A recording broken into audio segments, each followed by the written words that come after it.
Dear brothers and sisters, as we have entered now into the month of Ramadan, every moment in Ramadan is an opportunity. Every moment is an opportunity for you to say a word of dhikr, to say Subhanallah, Alhamdulillah, La ilaha illallah, or Allahu Akbar, or whatever it is, or a moment, wal'iyadu billah, to sin, which is the worst thing that you could do with a moment in Ramadan, or a moment that could go to waste. And every single moment is so precious that you want to make sure that you're using your time best. And subhanAllah, when you're talking about the aspect of dhikr, what is the best form of dhikr in Ramadan? What's the best form of remembrance of Allah subhanahu wa ta'ala in Ramadan? When you look through the entire body of ahadith from the Prophet sallallahu alaihi wasallam on dhikr, sometimes when you read about the virtues of one statement of dhikr, you would think that that's the only dhikr that you should be saying. Like if you read about Fadal al-Istighfar, for example, the virtues of seeking forgiveness from Allah subhanahu wa ta'ala, you would say, I should be doing nothing but saying astaghfirullah all the time. Rabbi ighfirli wa tub alayya innaka anta tawwabur rahim. Or one of the various iterations of seeking forgiveness from Allah. So, my Lord, forgive me and have mercy on me, accept my repentance. All of these different iterations of istighfar, seeking forgiveness. And then you'll find the hadith where the Prophet ﷺ is receiving advice from Ibrahim alayhi salam about the seeds of the soil of paradise. Subhanallah, Alhamdulillah, Allahu Akbar.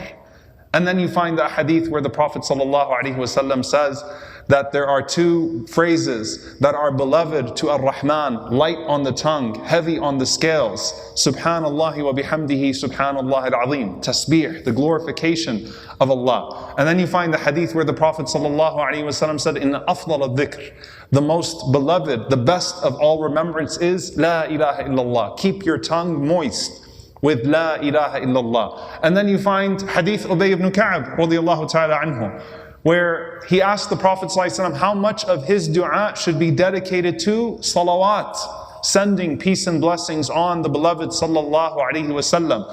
And it could take up all of your dua, and that would be sufficient. Sallallahu alaihi wasallam. And we know that it's the day of Friday, the most beloved day of sending salawat on the Messenger sallallahu alaihi wasallam. So I probably just confused you further. All of these ahadith, you read them and you say, that's the one.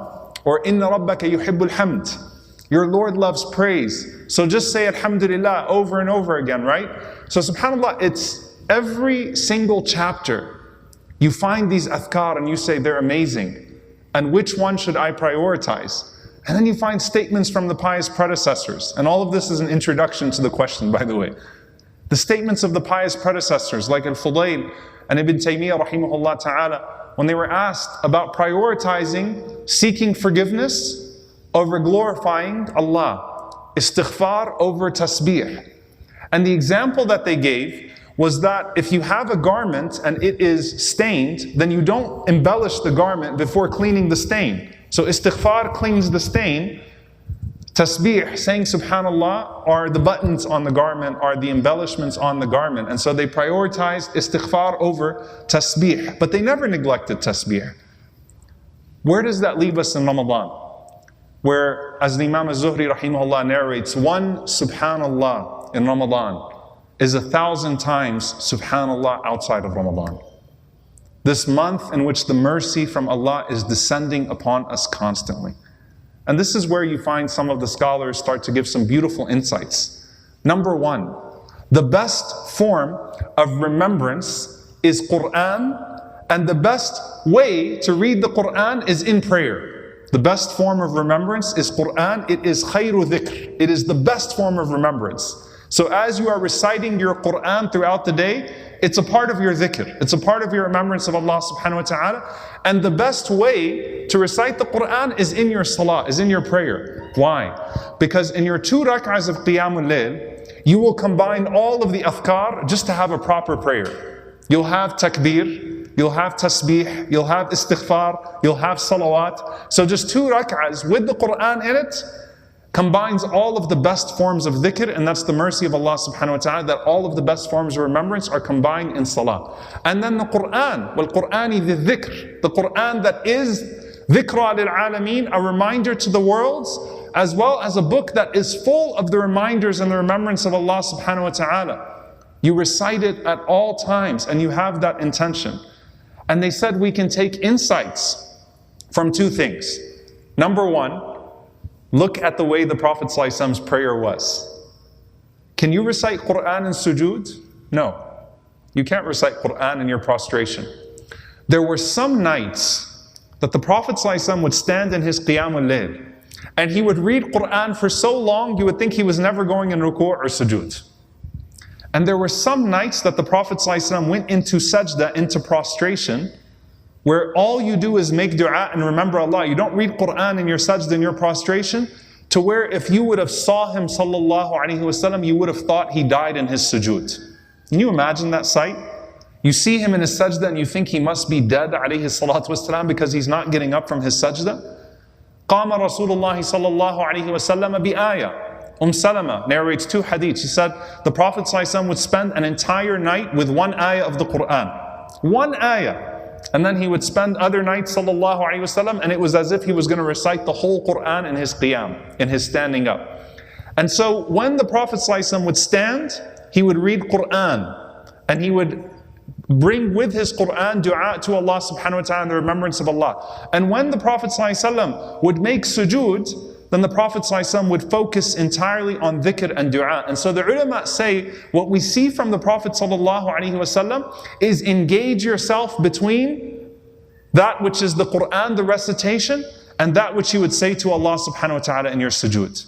And we have flexibility in it. The point is, don't miss a moment. The point is, engage in one of those two things. And the fact that if you saw the Prophet ﷺ on a particular night, you didn't know which one he was going to be in more, longer than the other, is a sign for us that, you know what, one night you might go into sujood and you have your khatam to finish, but you're going into sujood and you want to finish your recitation of the Quran, but as you got into your sujood, you started to make dua to Allah and you were immersed in your dua. Keep going, don't get up. Keep going. Continue to remember Allah. One day you might finish your wird, your allocated times of how much you're going to do tasbih. Say subhanallah, but you're looking around and you're saying subhanallah, subhanallah, and your heart is present. It's better to go an extra 10 tasbih and delay the next thing that you're going to do because your heart is in that tasbih. And so the best dhikr is the dhikr that coincides with the Prophet ﷺ's dhikr, that is diversified, that your heart is most present in. That's the first thing. The second thing, the best dhikr outside of Ramadan is the best dhikr inside of Ramadan.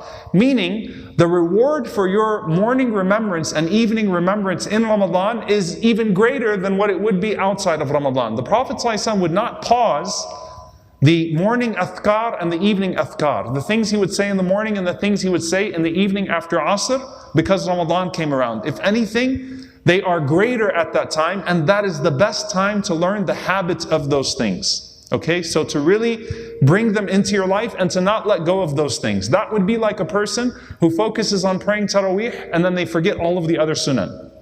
Okay, the sunan that the Prophet ﷺ would not forget to pray outside of Ramadan or inside of Ramadan. May Allah subhanahu wa ta'ala enable us upon them. Allahumma ameen. And the third thing, and this is something that is really powerful to pay attention to with what the Prophet ﷺ gave us of the best du'as and the best seasons. The best 10 days of the year are the first 10 days of Dhul Hijjah. The best 10 nights of the year are the last 10 nights of Ramadan.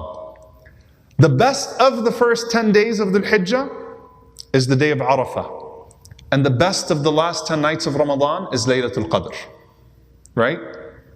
In the first 10 days of Dhul Hijjah, the day of Arafah, may Allah subhanahu wa ta'ala call us back to Arafah. Allahumma ameen. On Arafah, the Prophet sallallahu alaihi wasallam said, the best of what I and the prophets that have came before me have said, because all of the prophets observed the day of Arafah, was La ilaha illallah wahdahu la sharika lah lahul mulku wa lahul hamd wa huwa ala kulli shay'in qadir. Praising the oneness of Allah, declaring the oneness of Allah subhanahu wa ta'ala, who has no partner, who has dominion over all things. He has no partner, He has no equal. He is the only one worth seeking and the only one who bestows reward.